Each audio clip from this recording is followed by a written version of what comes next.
नमस्कार. महाराष्ट्र न्यूज 24 मध्ये आपले स्वागत आहे. बघत रहा. मुंबईत धक्कादायक घटना. अन्न विषबाधेमुळे एकाच कुटुंबातील 4 जणांचा मृत्यू झाला. मुंबईत एक अतिशय धक्कादायक आणि दुर्दैवी घटना समोर आली आहे. बिर्याणी आणि कलिंगड खाल्ल्यानंतर अन्न विषबाधा झाल्याचा संशय असून एकाच कुटुंबातील 4 जणांचा मृत्यू झाला. या घटनेमुळे संपूर्ण मुंबईत खळबळ उडाली आहे. काय घडले नेमके? शनिवारी रात्री सुमारे 10 वाजता अब्दुल्ला अब्दुल कादर, वय 40, त्यांची पत्नी नसीरीन, वय 35, आणि मुली झैनब, 13, व आयशा, 16, यांनी नातेवाईकांसोबत बिर्याणीचा बेत केला होता.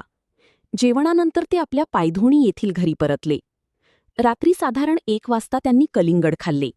त्यानंतर पहाटे 5 वाजण्याच्या सुमारास सर्वांना अचानक उलट्या आणि जुलाबाचा त्रास सुरू झाला. उपचार सुरू पण निष्फळ. सुरुवातीला स्थानिक डॉक्टरांकडे उपचार करण्यात आले, मात्र प्रकृती गंभीर होत गेल्याने सर्वांना जे रुग्णालयात दाखल करण्यात आले. उपचार सुरू असतानाच सकाळी 10:15 वाजता झैनबचा मृत्यू झाला. त्यानंतर आई नसीरीन आणि मोठी मुलगी आयशा यांचाही मृत्यू झाला. शेवटी रात्री 10:30 वाजता वडील अब्दुल्ला यांचाही मृत्यू झाला. पोलीस आणि प्रशासनाची चौकशी सुरू. पोलिसांनी या प्रकरणी आकस्मिक मृत्यूची नोंद केली असून तपास सुरू आहे. अर्धवट खाल्लेल्या कलिंगडाचा नमुना जप्त करून प्रयोगशाळेत पाठवण्यात आला आहे. तसेच मृतदेहांचे पोस्टमॉर्टम करून नमुने तपासणीसाठी पाठवण्यात आले आहेत.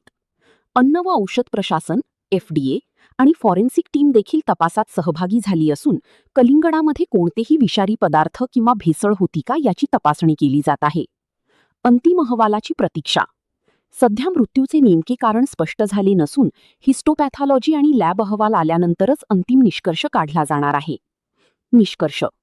या घटनेमुळे नागरिकांमध्ये भीतीचे वातावरण निर्माण झाले असून अन्न सुरक्षित. धोक्याची घंटा. फळांवर केमिकलचा वापर.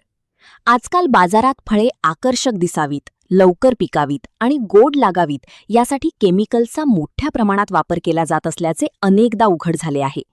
या प्रकारामुळे नागरिकांच्या आरोग्यावर गंभीर परिणाम होत आहेत. 15 अशा प्रकारच्या काही घटना. दिल्ली येथे काही वर्षांपूर्वी केमिकलने पिकवलेल्या आंब्यामुळे अनेकांना फूड पॉयझनिंग झाले होते. पुणेमध्ये भेसळयुक्त फळांमुळे नागरिक आजारी पडल्याच्या घटना नोंदवल्या गेल्या आहेत. नागपूर येथे कापलेल्या फळांमुळे संसर्ग पसरण्याची प्रकरणे समोर आली होती.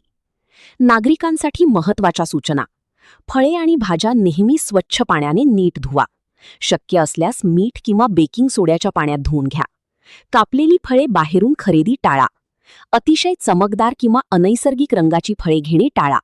लहान मुलांना देताना विशेष काळजी घ्या. संदेश. आपल्या आणि आपल्या कुटुंबाच्या आरोग्यासाठी सतर्क राहणे अत्यंत गरजेचे आहे. थोडीशी काळजी मोठा धोका टाळू शकते. बघत रहा महाराष्ट्राचा नंबर 1 चॅनल, महाराष्ट्र न्यूज 24. धन्यवाद.